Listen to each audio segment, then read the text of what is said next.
Hello, my name's Kevin Poorman. I'm a developer advocate here at Salesforce, and today on Code Live, we're going to be doing something completely unlike anything we've ever done before. Let me start off by saying I have a love-hate relationship with JavaScript in that I love it that I can use it just about anywhere, and I hate it that it is not necessarily deterministic. And so we're going to go over some of the quirks. We're going to work with JavaScript for the next few episodes, and we're going to be working to prepare anybody who's joining us for the JavaScript certification exam. Now, I don't want anybody to think that if you watch 3 or 4 hours of Code Live on JavaScript certification prep that you're going to be all set to take the exam. That's not the case. What it is the case is we're going to be going over some of the materials, we're going to be poking around the language, we're going to be doing some work to make sure that the things that are quirky about JavaScript, the things that you need to know about JavaScript, are things that we have discussed. As usual, we've got the chat running, and somebody just said JavaScript is my love language, and I feel we should tweet that and see what people say.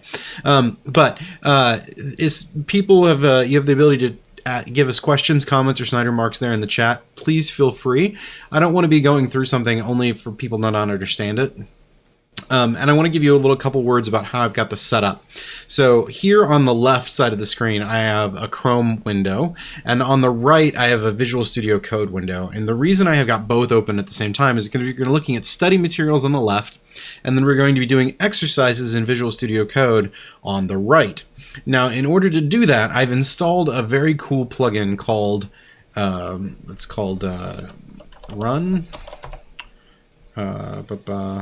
Code Runner. This is the Code Runner extension that I installed, and that gives you this really cool ability to right click and choose Run Code. And so when we're working on our code base, what we're going to do is we're going to put in something here, and then we'll be able to run it, and we'll see the output down here at the bottom. Now, that gives us a way to test the things that we're working with, and we're going to be going some of the JavaScript credential preparedness and study materials. Now we're going to start with the JavaScript Developer 1 exam prep, but what I also want to show you is this Trailhead trail mix. There's all sorts of things in here. The certification resources, the overview, the multiple choice exam, and the JavaScript cell. There's all sorts of things in here, and I want to encourage you to work through these because 3 or 4 hours of commenting and playing around with JavaScript is not going to prepare anyone for a credential, but it's a good start, and this is a place where you can take what we start with and move on to the next level. Okay, so keep that in mind. I asked my my intrepid team to paste the link to these things in the chat, so I'm ready. I'm hoping that those will be here soon here. And I'm getting some questions.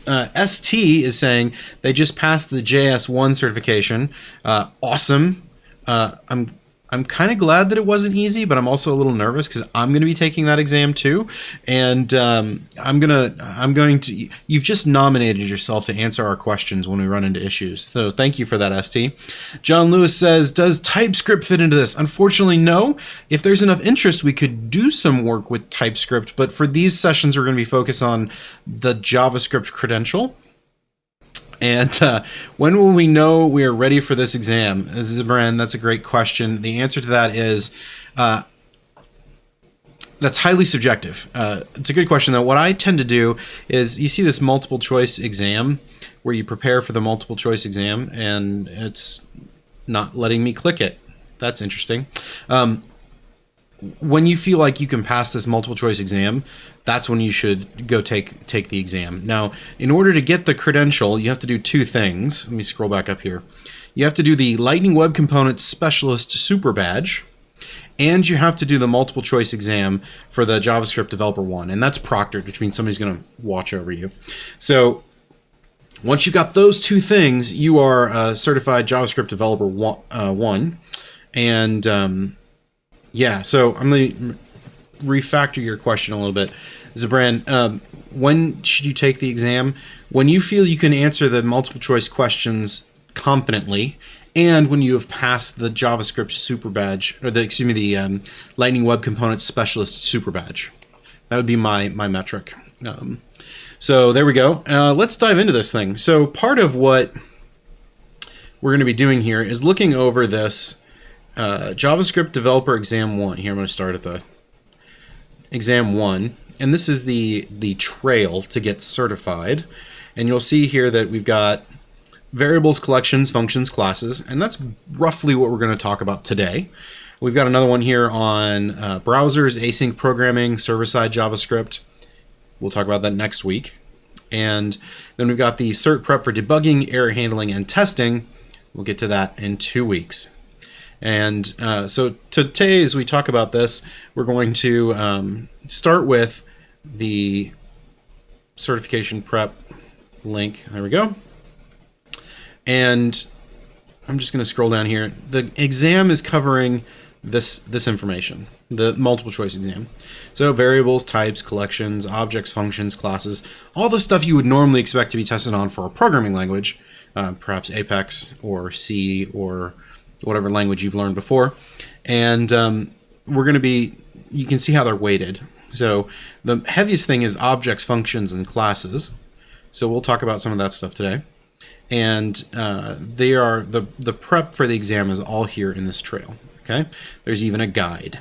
But what we're going to do is I'm going to go to the next module, certification prep. Another resource that my Intrepid team dropped in there was the 30 Days of JavaScript. This is a guy's personal project. It's on GitHub, and it's it could be 30 days, it could be 300 days. It's however fast you want to walk through it. But he's put it up on GitHub, and it's actually getting a lot of attention on GitHub here in the past week or so. And I've gone through his content, and while his content is like I got to skip over a bunch of it because he goes through like how to install Chrome, that sort of stuff, all that sort of stuff. I sort of skipped over, but the rest of his content is very well written. So I want to encourage you to read through that too if you feel like you need more practice. So let's go ahead and start looking at this. We're gonna let's see, where was I that it took me? Okay, I was just on a page, and there we go. Explore variables, types, and collections. So as we go through this, there's different questions that we're going to ask. And so what we're going to do in this session is we're going to read the question. We're going to make sure we understand it. If you got questions about the question, feel free to ask. And then what we're going to turn around and do is figure out what the answers are correct by trying them in Visual Studio Code. So this first one's fairly straightforward. What two syntax examples correctly initialize a value to the variable string_lang? So we're looking for a variable called string_lang, and we have option let string_lang equal JavaScript, constant string_lang equals Java plus script, let string_lang equal JavaScript, or string_lang equals JavaScript. And what I want to do here is I'm just going to go over to my Visual Studio Code, and I'm going to type in let string_lang, let me spell it correctly, equals JavaScript. And I'll run this, and it didn't actually do anything because I don't have any output going on. So let me do a console.log. Now, if you're an Apex developer, you may remember system.debug. Console log is its JavaScript analog. So if you've got console.log, you can do string_lang equals. And then we'll do a plus, and we'll do string_lang. And I'll run that again. Okay, and then we have this string_lang equals JavaScript, which is exactly what we expected. So we know that A is right, because that gave us a string. And then we've got a constant string_lang here, so we do const. By the way, const is short for constant. If you make a variable constant, it cannot change. So we'll do string_lang equals Java plus script. And we'll do console log string_lang. And if we do this again, I'm gonna have to memorize the keystroke for running this. Oh, I got an error. Identifier string_lang has already been declared. I'm going to modify our question just a little bit and do string_lang 2. Very creative with my naming here. I'm going to clear this out, and I think it's... What was my keystroke for that? Control Option N. Okay. Control Option N. There we go. String lang equals JavaScript. Okay, so those two work. So we know it's A and B. But just out of curiosity, let's see what happens if we do let string lang equal JavaScript. And this is one of those things that I love to hate about JavaScript. So if we do let string lang equals JavaScript, and then, all right, JavaScript is not defined. So one of the things that I run into with JavaScript sometimes is that in JavaScript something can have a value. Variables can have a value, and that value can be one, undefined, two, null, or three, have a value. And what I mean by that is, in JavaScript, you can declare a value, you can declare a variable foo, and until you give it a value, it's undefined. And you can also turn around and say, oh, I want to be null, which is interesting, but that's different than undefined. And I had it beat into my head as a young programmer that null and undefined were kind of the same thing. And then JavaScript took over the world, and I'm going, huh? But anyway, so for this, this string here, we got undefined because we don't have JavaScript is being treated as a variable that we have not defined. And oh yeah, ST is thrown out there that nan is also you'll see this NaN. Nan is not a number because again, naming things is hard. But this one's wrong because JavaScript doesn't exist as a variable, and then string lang equals JavaScript. Now, if you're from an Apex background, you're used to doing something like this, right? And what you're doing is you're saying you're giving the type of the variable, but JavaScript isn't strongly typed. So if you do something like string foo equals foo, that's going to throw you an unexpected keyword or identifier value. And that can be a little distracting. So we've figured out the hard way that A and B are the right ones. Let's submit this. And, oh, look. It tells us that we did it right. Okay, which statements sort this number array so it is in ascending order? Now, this is a concept that we're talking about variables, functions, classes, and collections. So we're going to hit on collections and calling some functions. So if we, let's see, it will let me copy the paste. It won't let me copy and paste that. That's, okay, const, and we'll do r equals 7, 3, 410. That gives us an array. This array syntax is pretty similar to the way Apex does it. In fact, I think you can do exactly that with if you did integer array foo equals new integer 7, 3, 410. That's the Apex version. And now we've got this, we want to sort it. If we did r.sort, and then we do console log r, whoop, like that. If we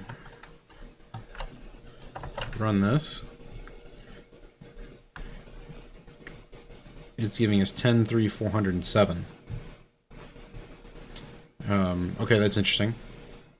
10, 3, 407 is not the order I would have expected to be in with just a sort. So let's do this. Let's give it a closure.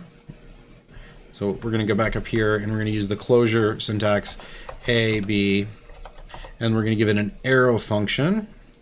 And an arrow function is sort of an inline function, or Ruby calls them lambdas. I think Python calls them lambdas as well. I don't know about Go. Yeah, anyway, so a lambda is sort of it's a closure. It's a type of closure, but it's also generally like one line. It's a very small function. And then what we're going to do is we're going to say A is less than B, right? And I know that's option C, but I want to talk about what this is doing. It's saying we're going to create a function that takes two parameters, A and B, and it's going to sort of dependency inject the values of A and B. And then we're going to pass those into an arrow function, and our arrow function is A less than B? And if that returns true, then it sorts it to the left. If not, it sorts it to the right. So if we do this again, and we come into here, now we get 73410, which is not what I expected, I'll be honest. What if we did, we could try A minus B,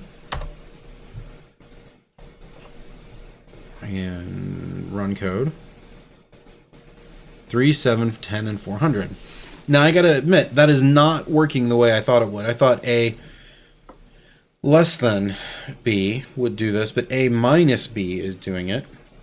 And this is one of those things where now that I've tested it, I see that I know the right answer, but I don't understand it. And so I want to know why that works that way. So what I'm going to do is I'm going to Google it, and I'm going to say JavaScript array sorting. And we'll see what the array sort method from W3 schools here. It's going to give us sort, reverse, sort compare functions. So sorting alphabetically works for strings. And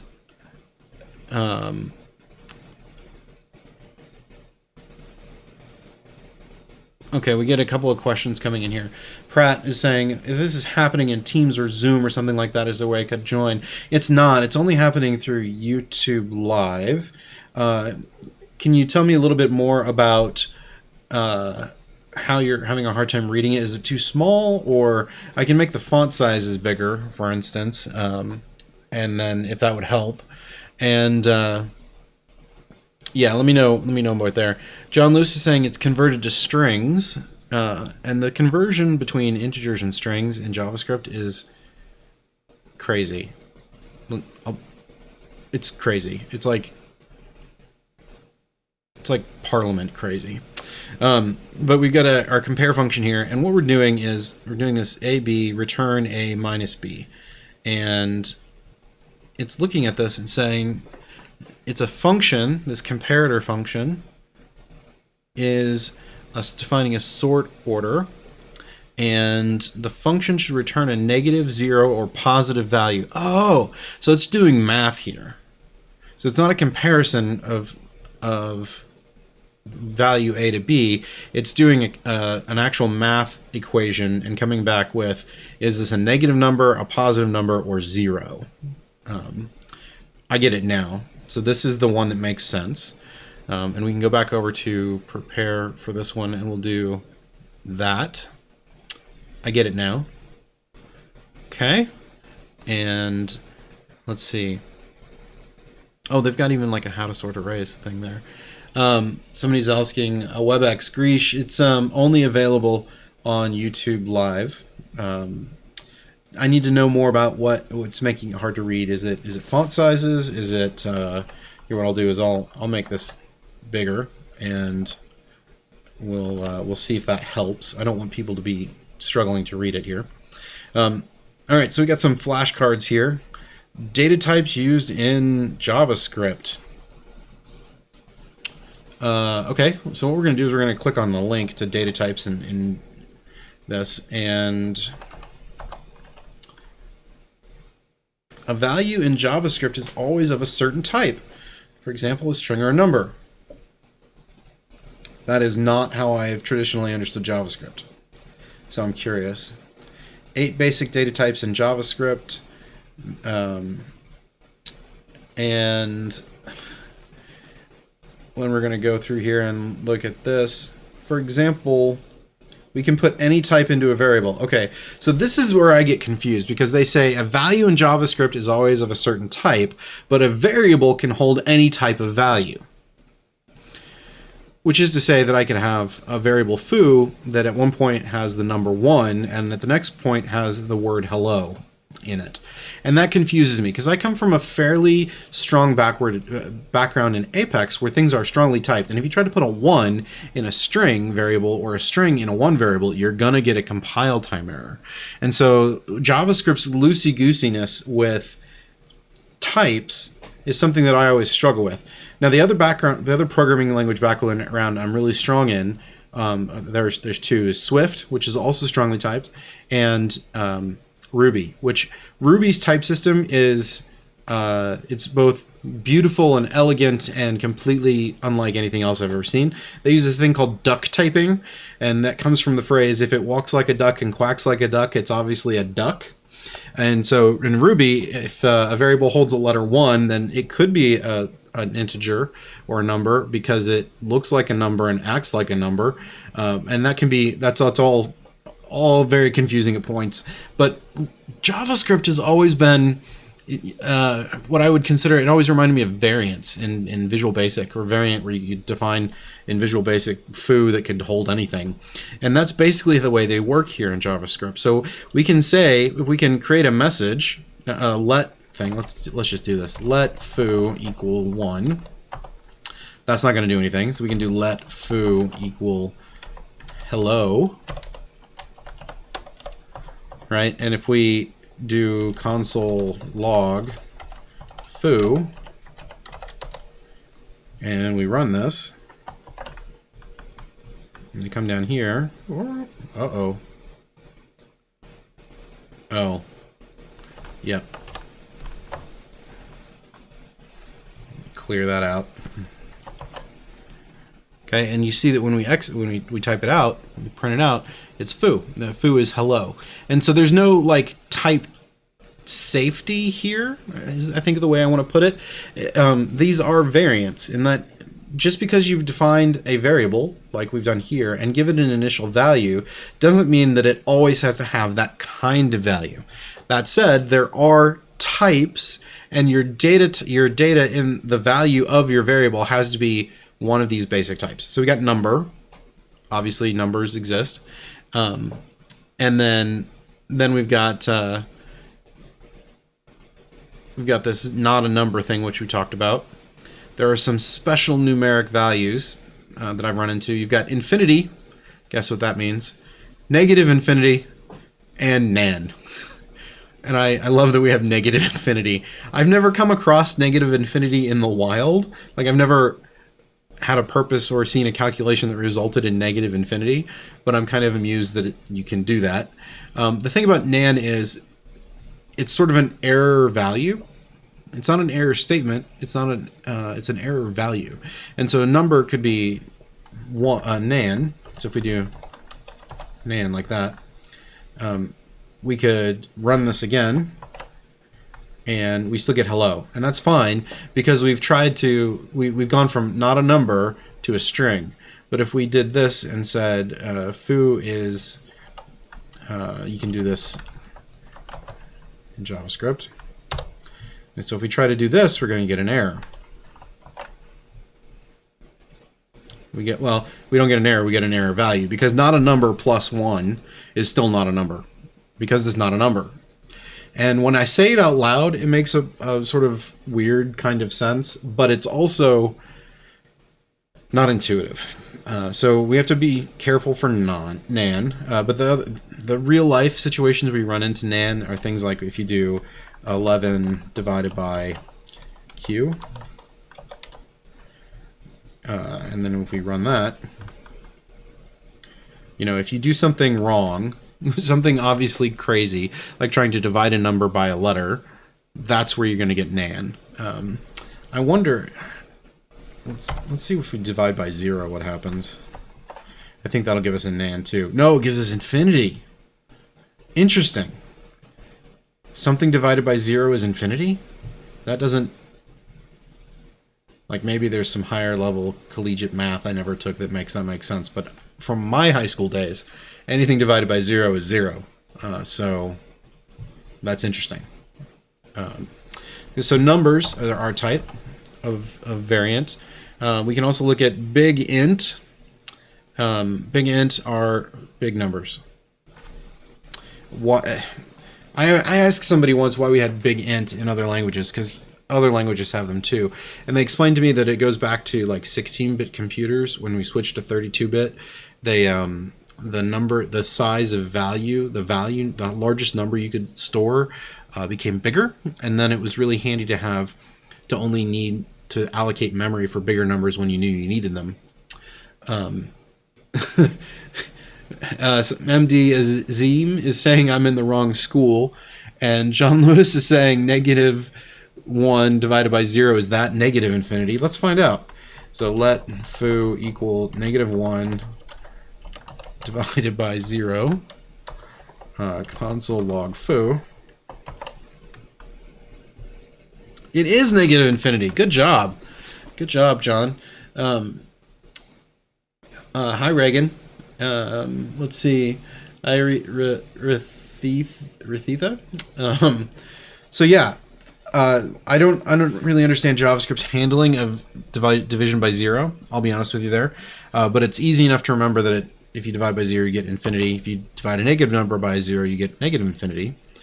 Big ints just means you can have a really big number. Strings we got. One of the things that's sort of new in JavaScript is this let foo equals, and then you can do backticks. Now, if you've never seen a backtick before, it is, actually I gotta do this, let bar equal world.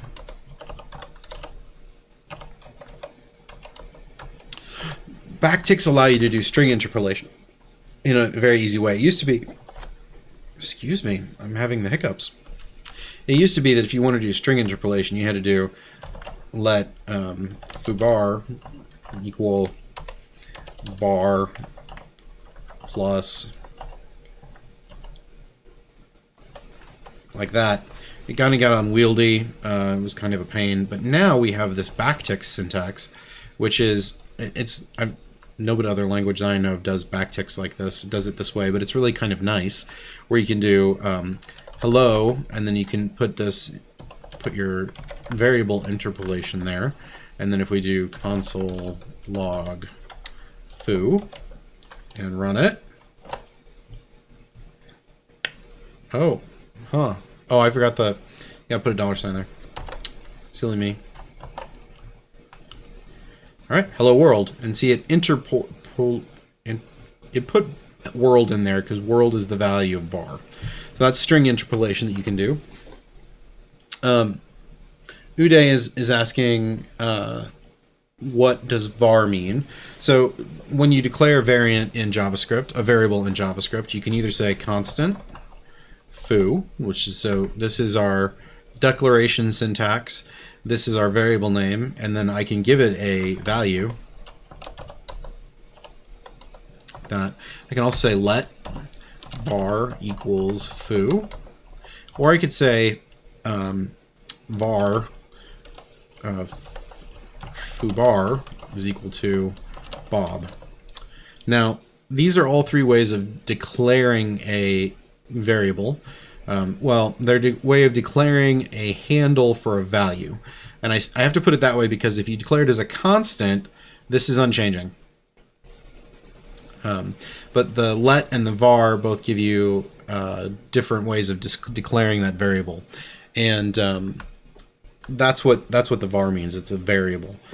This is sort of new school and makes it clear to see what these things are doing, because you can also do Bob equals foobar, and then if I come down here I could do console log Bob, and that would work. And then if I came down here I could say Bob equals Kevin, and I could do console log Bob again, and if I run this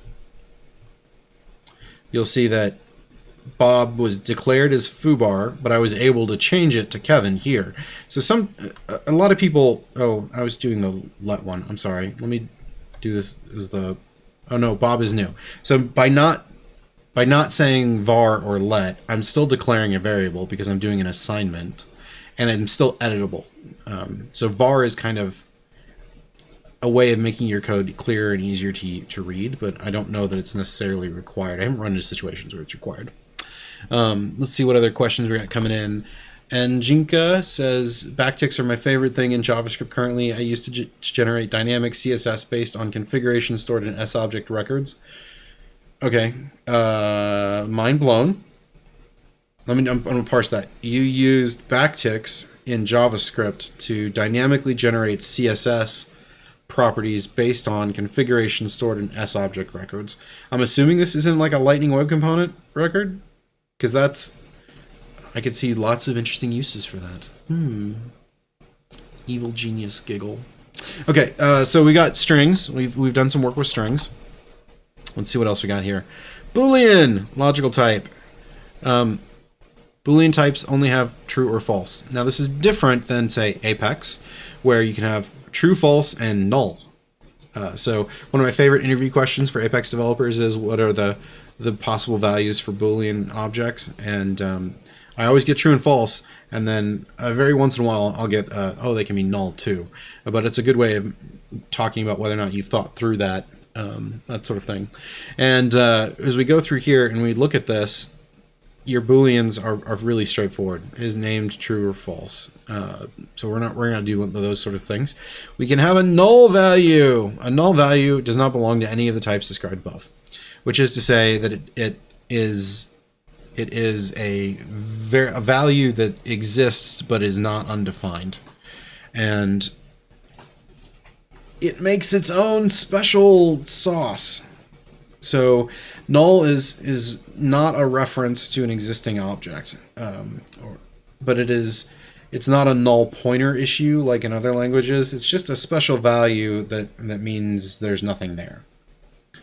Why they did it that way, I don't know. I've heard rumors that way back in the day, like I'm thinking like early 90s when JavaScript was just becoming a thing, that it was designed as a language on the back of a napkin over lunch, and so maybe that's why there's a null type, a null value type. And there's also the undefined value, which is to say it's not defined. So if you try to use, if we did console log foo here, and we run this, we're going to get an undefined error because foo is not defined. And when you get an undefined error, it means that you're using a variable that you haven't created, or that it's not null, right? Just that this isn't a thing that anything knows about. And it has to do with, it's my understanding that the reason there's an undefined value is because of the way JavaScript looks up through its class hierarchies, or inheritance chain is a better way to put it, to find values and methods, because you can also have a undefined method. And so if I change this to a method and run it, come down here, we still get foo is not defined. Or did that run? Let me make sure that. Code language not run code. Yeah, there we go. Foo is not defined. Okay, and that's kind of what you expect. So if you get an undefined error, something has gone wrong, and the variable just doesn't exist. It's not known. Now, I've tried looking for a concise and clear way to describe how the inheritance chain lookup goes for properties and methods and objects, and I haven't found one yet. Not for JavaScript. So I'm going to keep looking for that, but just know that you've got two special ones: null, undefined, and then yeah. So we'll deal with that. Now, our topic for today also has us talking about variables and types and that sort of thing. So let's look at the types and collections, objects, functions, and classes. That's what I was going to talk about. Okay, so we got function implementations, and the questions here are, given the animal constructor at the right, which method creates a new instance of the object? So let's back up here. In JavaScript, relatively new versions of JavaScript, let me back up even further. JavaScript is defined by the EmacsScript standard, and there is a governing body that defines what that standard is. and they meet periodically, but about once every year or so, it feels like they release a new EmacsScript standard, and along the way they release new features, and the language features are made part of the standard, and then the browser implementer, so Edge, Chrome, Safari, Firefox, whatever, Brave, all these different browsers have to then go and implement that new part of the standard. And so there's sort of a lag behind what is technically supposed to be possible and what you can actually use. And there's a great website called Can I Use This?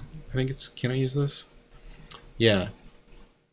Can I use? And then you can put in any kind of feature, so promise. And you'll see that promises are a supported feature in any of these versions that we look at. So IE 11 is not supported, but if we look at Edge 98, it is supported, so we can use promises there. And promises is a feature of JavaScript. We'll get into those in a later time. And you can see here the green ones are whether or not you can use it. Red is that it is not available, etc. So Can I Use This helps you know whether or not you can actually use a feature of JavaScript that you've read about. Now, but before we do that, let's talk about the newer versions of JavaScript, sort of the EmacsScript 6 and newer. This is not your father's or your mother's old school JavaScript, jQuery, and that sort of stuff. This is a much more modern language, and when you use them, you can do code that looks very similar to Apex or C.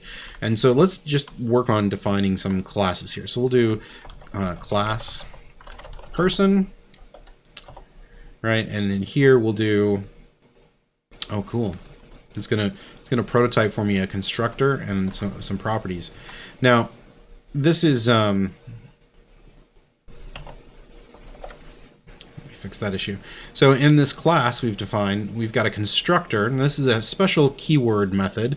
If a constructor exists, then you can use this constructor to create a new version of the class object. And I like to actually create the variables and name them. And all you have to do is just do this. And I do this because this makes it clear to me that these are properties of my class. They're not really required. If I get rid of this, anytime you see me doing this.name, it's going to create that if it doesn't exist. But I like to have them up there so that when I'm reading the code 6 months from now and trying to remember what I was trying to do, that I remember that these are properties that I'm going to be playing with and manipulating in my class. So I got age, name, and then I've got a couple of methods here. The constructor method, which we'll get to how to use here in a second. Well, let's do a method that says say hello. Right? Now say hello, I've just created a method here. It takes no parameters, there's nothing in here. And I haven't had to say function or method or anything like that. I'm just going to say hello. And what I'll do is I'll return, or I'll console log this.name. And we'll do our backticks. I'll do hello. I'll do like that. Now, if I come down here a little bit to outside of my class definition, and I do a constant person equals new person, and then I've got my constructor here, and you'll see that the tooling for Visual Studio Code is telling me that I've got a constructor with name and age. So what I'll do is I'll do Kevin, and I'll do 41. Okay, and then if I just create that, then what I get is console log person, and if I do console log person.say hello, I should get both of that out there. So let me go ahead and run this. And you see that my first console log, this is on line 22, is giving me the entire object. So my person is name Kevin, age 41. And then down below I've got hello Kevin, and then I've got this thing that says undefined. And I'm not really sure where that's coming from.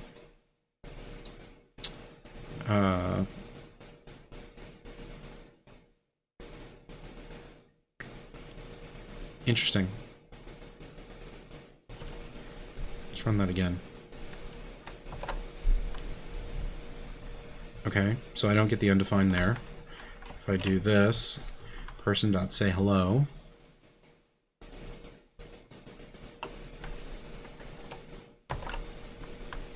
I still get this undefined.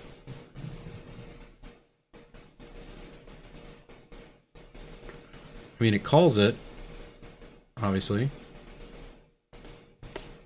I wonder if we do this way. Return.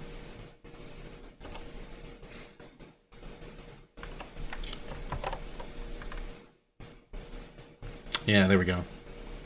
Cool. So I'm putting that out there. Let's see here. Somebody's asking, Anjika is saying, it was in LWC. Backticks saved us from writing heavy string manipulations. So we could generate these different style sheets dynamically. That's really cool. I would love to, if you reach out to me on Twitter at @CodeFryer, I would love to feature you on a Code Live episode and we can talk about how to do that kind of thing and what the use case for that is. Love to have you on as a guest and we'd walk through, you could show all that off. And reach out to me at @CodeFryer. I'd love to talk to you about that. Yeah, so Anjika and Zabran, you're right. Say hello was returning an undefined value because I had a return state. I didn't have a return statement. By changing this to have return and returning a value that I'm console logging out, that works. It doesn't give me an undefined. Little quirk there of JavaScript. Now the other part that's in here that it sort of prototyped for us when I started typing was the get name and get age. These are getters, and you sort of have an implicit. So let's do this. I'm going to say person dot. I'm going to remove this one. I'm going to say name. Right, and I'm going to rerun it, and it's just giving me Kevin. So I have an implicit getter here of the name. And I can also turn around and I could say person.name equals Bob.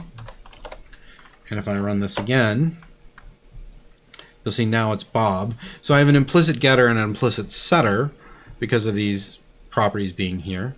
Now, interestingly enough, if I were to highlight, comment those out. Oh, I don't want to save it. That was wrong button. If we come down here and do this again, we're going to get an error. Name is not defined.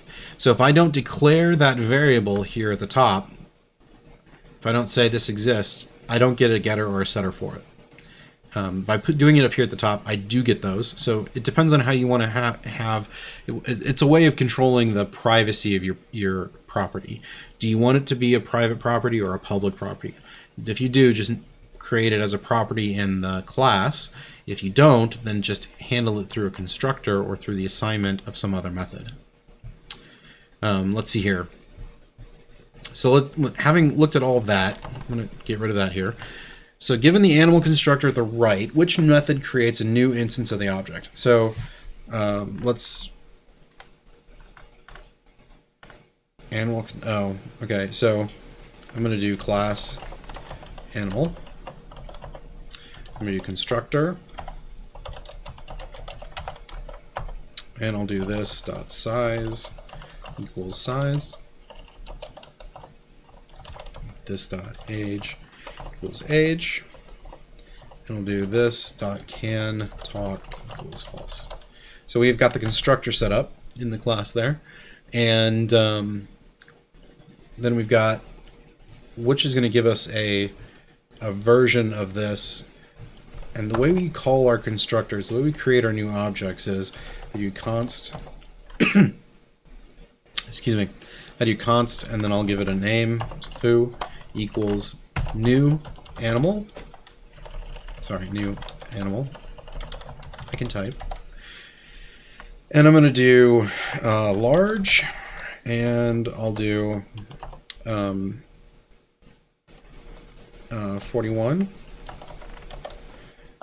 And this should give us a new version. So we did console log foo. And we do this. You can see down here, we've called the animal constructor. And we've gotten a new object. And then when we console log it, this is what we get back. It tells us that it's an animal object, and these are the properties of our object. So we know that B is true. I wonder, because it occurs to me that maybe object.new animal, I wonder what that would do. Let's see. It gives me an error. Object.new is not a function. Okay. All right. So that's how we do that with B. Let's see here. Let's see. Amir Khan, why to use this? What does this refer to? Do you mean the keyword this in JavaScript? So this is the keyword this in JavaScript is the subject of part of one of the subjects of our final episode that we're doing on JavaScript here, because it is a complex beast, and it is something that I feel like I barely myself grasp the understanding of. And so we're going to have on a JavaScript ninja by the name of Julian, and he's one of my team members. He's going to come help us understand this and a few other things. That's coming in 2 weeks. So 2 weeks from now, we'll be covering this. MD Azim is saying, am I using Copilot? Yes, I am. I'm also using tab 9.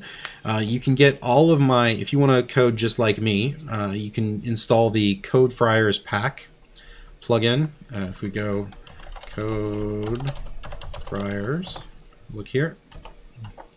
You'll find Code Friars pack. It has all of my extensions already set there. You can just install that, be off to the races just like me. So let's go to our next question here. Let's see, any other questions from the community? Let's see. Okay.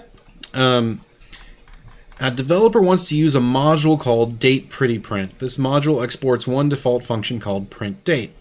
How can a developer import and use the printDate function? So this is a bit of a minefield question. It's not really a trick question, but it is a minefield question. In the JavaScript world, there are 2 ways to handle modules of code. One is called CommonJS, and this is really common because it came out of the Node.js project, which is sort of server-side JavaScript.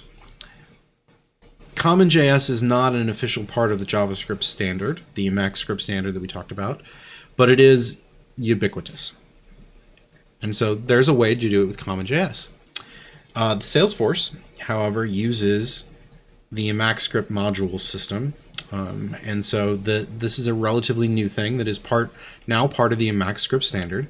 And so if you just Google this, you're going to run into a couple of different answers.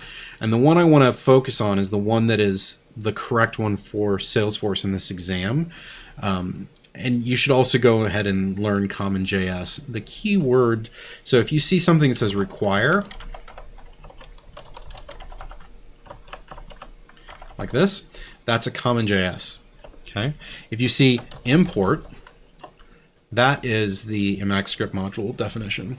So we're gonna use the import. You know they're asking about the EmacsScript version because it is all import statements. Every one of these is an import.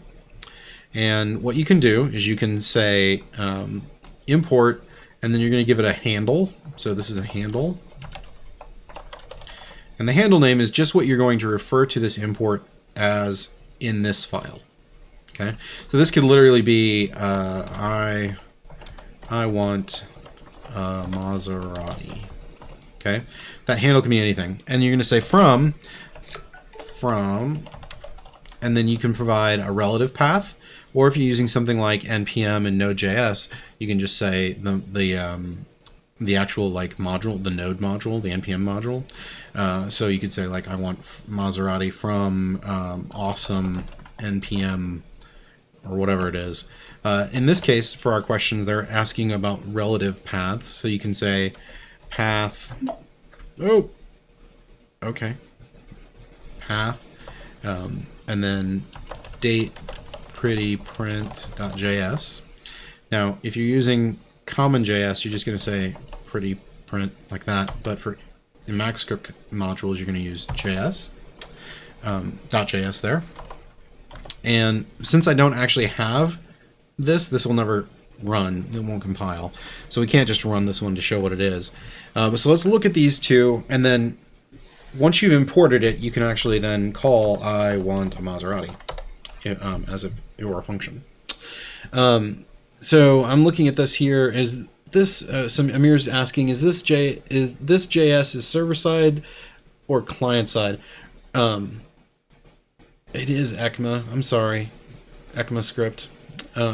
My bad. I keep saying Emacs script because there's a programming editor called Emacs, and you kind of have to be a 20-armed alien to use Emacs. But at one point in my life, I was a 20-armed alien who used Emacs. So every time I see that the string of letters, I say Emacs. It is ECMAScript. Please forgive me. Let's see. Is this server side or client side? Right now, we're doing JavaScript that could be used in either place. Node has come to a point where you can use JavaScript in ECMAScript modules. And I was just working on one yesterday where I was pulling in ECMAScript modules into a Node application. So it can be server side or in the browser. But again, once we've imported this, our handle is how we access it. So if we imported an object, I wanted a Maserati, and we're an object, we could call a method like that. But in this case, we just pulled in a basic, a single method is what it looks like they're trying to get us to do. So import print date from pretty print date, and we're going to call print date. So we're going to call our handle. That seems like it would work fairly well. Then we've got import print date from, and notice this one has the parentheses after our handle name. This one doesn't. That's the only difference between A and B. I've implemented what looks pretty much like B. Let's see, import pretty date pretty print from, and the path to the file. This would be valid if, so up here our question says this module exports one default function called print date. Because it's the default function and it's one thing, we don't have to pull in we don't have to call the particular method, because our handle will be tied to only that default method that's exposed. So the difference here is whether or not it's if there's a single default method. And then we've got import print date from blah blah blah, and then date pretty print date. So this is not even using our handle. So I'm pretty sure it's B, and it's correct. Okay. Now you'll also see, especially in Lightning Web Components, you'll see something like import foo from LWC. Okay, and is it Salesforce LWC? I forget the exact module name. I'm going to say LWC here.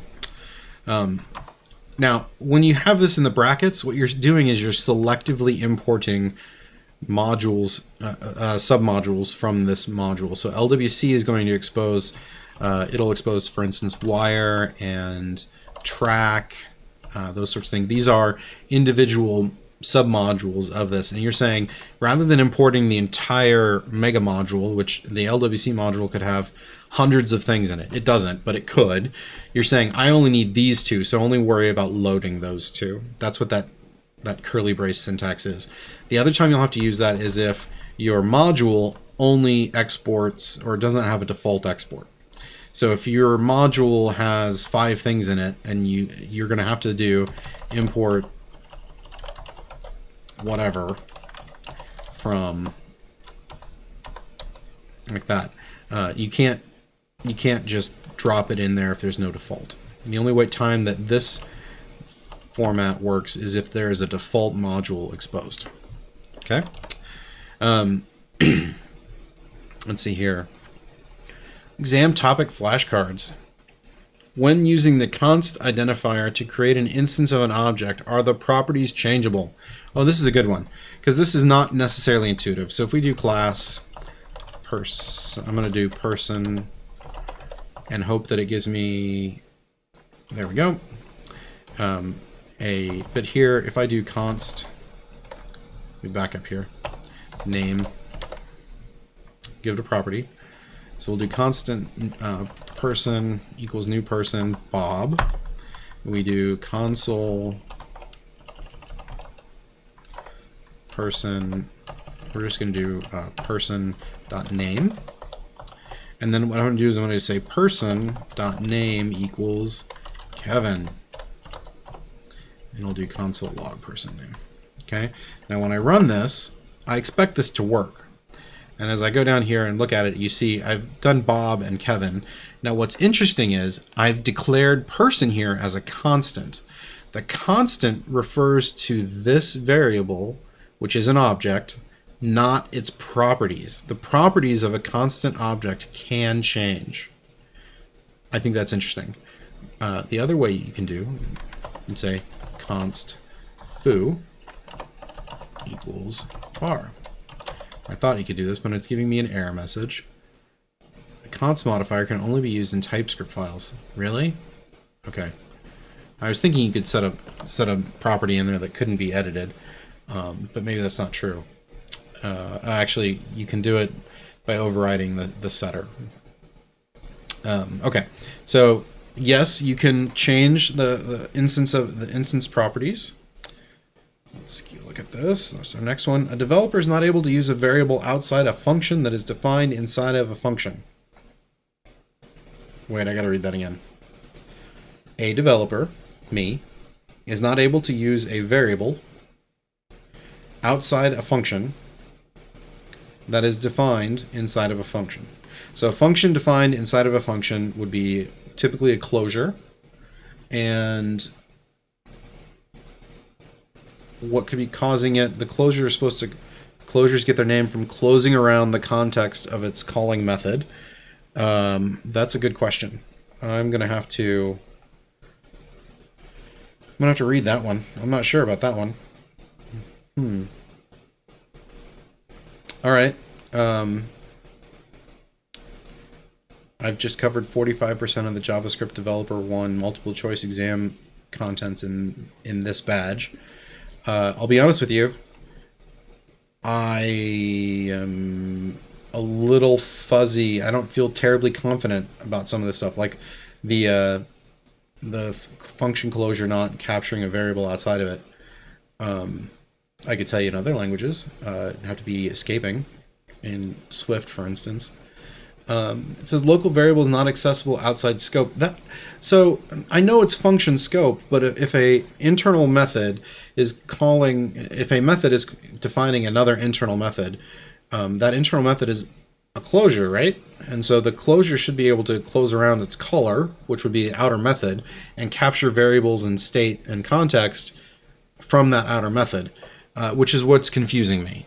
Or maybe I'm reading the question wrong or parsing it too much. But that is my current read on it.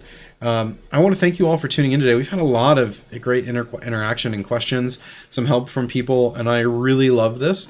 We're going to meet up again next week. We're going to continue this with some things like promises and advanced functions and that sort of stuff. I'm going to leave the Lightning Web Component stuff to you and Trailhead as sort of a exercise for the reader, as it were. But we are going to continue working on the JavaScript or the ECMAScript